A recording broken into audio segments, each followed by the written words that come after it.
Hi, I'm Alyssa Anderson, the author of HIV My Journey Through Grace. I'm also living with HIV for almost 18 years. This May will be 18 years since I've been living with the virus.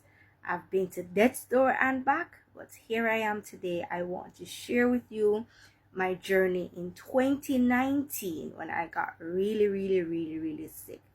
Now, I know what it is like on social media, where people can be very negative and nasty. I know what it is like, you know, we feed off of negativity, and sometimes social media can be toxic. But if you just hear me out for a minute and allow me to share my story, my journey, my testimony with you, I know that it can be a blessing to someone.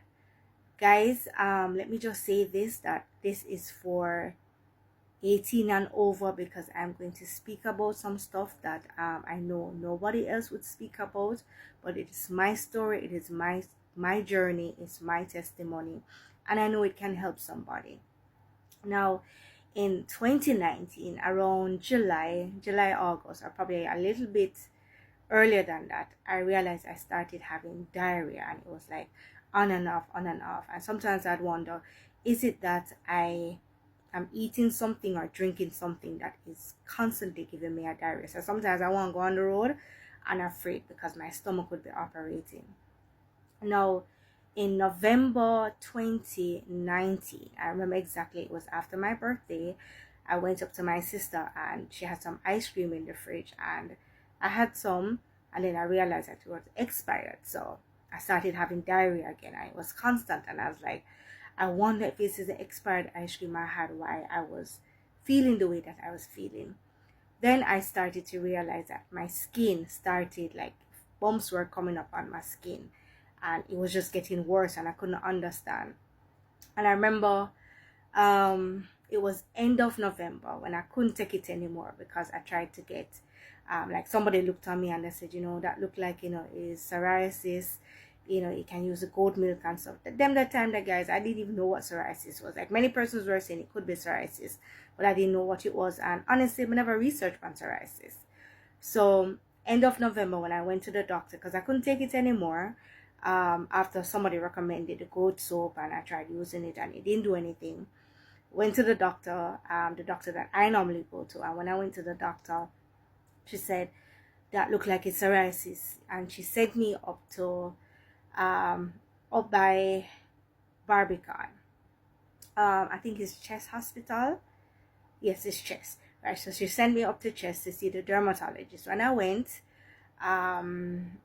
there were a lot of interns, and I honestly didn't really like the way how they kind of dealt with me. But I've always said, if you're in a field and you don't really want to be in it, you're in it for the money, don't go in there.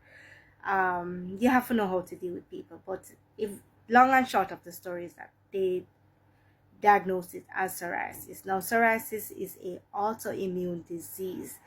It's like eczema. So it affects me from my scalp to my foot bottom. So, like, sometimes there are like over layers of skin, coming out, and so it's like, it's, guys, the pictures is on my FYP, so you can actually see how bad it was.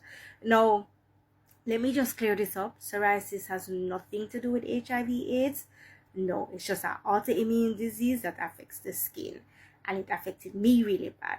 Now, how the psoriasis came about was that because with HIV, knowing that the white blood cells are dying, and white blood cells, sorry, are normally there to help to fight viruses, infections, you name it.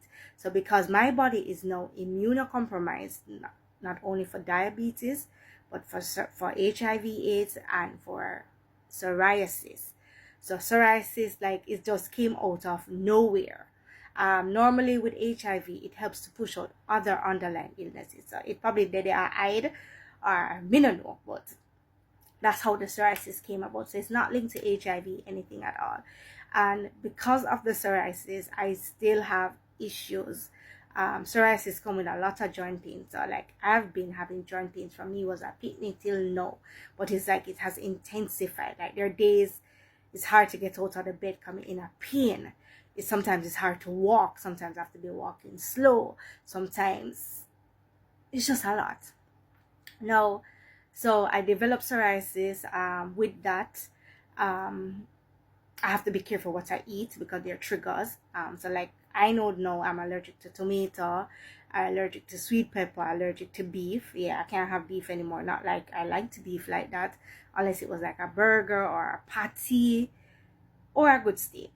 Yeah, but and I wouldn't even have it on a regular basis. But yeah. So with that being said, I got sick to end of 2019, where I literally stopped eating because I didn't know what was triggers. I started like vomiting and having diarrhea. Like the bathroom became like my bedroom. I had to be constantly in the bathroom and constantly, like, if it's not coming up, it's coming out. And I remember, and the reason why I say this is for 18 and over, because I know a lot of persons who are living with the virus, they would never come out and share this, but I think it probably is necessary to help somebody, somebody who has a family member who is HIV positive, so you can look out for these things. Like for me, I was really, really sick, that I had a lot of thrush on my tongue. I had could I say it was warts? I had warts on my middle section, and I had warts at the back section. And like, guys, I would have to literally wear a pad, because if I sit down, I would be messing up what my clothes, and I'd be messing up wherever I'm sitting down. So I'd always have to have on a pad. Thank God I'm out of the woods. I'm doing good now, but it was a whole lot. I remember where my family thought that I didn't want to take the meds, and I had a history of not taking the meds because I was believing God for my healing, and faith without works is dead. Now the medication makes you undetectable. Undetectable means that you're not able to transfer the virus to your partner. It doesn't mean that you're healed. It doesn't mean that you don't have HIV. It's just that you're not easily being able to transmit the virus to your partner. So I was standing up on faith, and I'm not asking anybody to do that, and I wouldn't recommend, don't get me wrong, stand up on faith but still use wisdom, right? So I was standing up on faith, and I remember in 2019 when I went to the doctor, end of November, and I went to the doctor, and the doctor said that your CD4 is 20. I said, "Doctor, what?" I said, "But I don't understand. This time around I was on my meds, taking my meds every day, doing what I'm supposed to do, and you're telling me I'm 20, my CD4 is 20. And I remember she ran some blood tests and for the viral load, and when I got back the viral load, it was 817,191. Guys, like literally, you saw my face look full and fluffy, and yeah, it wasn't like that. Like, guys, I lost like 50 pounds in less than a month. My skin was horrible. Even like the only thing I think it spared was really my face, even though my face was affected, but it wasn't affected like how my entire body was. Like literally, it was all over from the head. Like I started losing, like my hair was thinning out. I lost weight. My face sucking, looked like a dopey. Yeah, man, it was scary.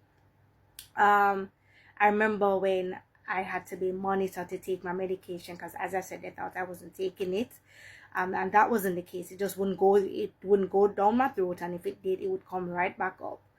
And so they would have to crush it in crush it and put it in like apple juice, yogurt, rice. From that thing touch my mouth, it would not. So it reached that point where I would have to, guys, I'm gonna do part two.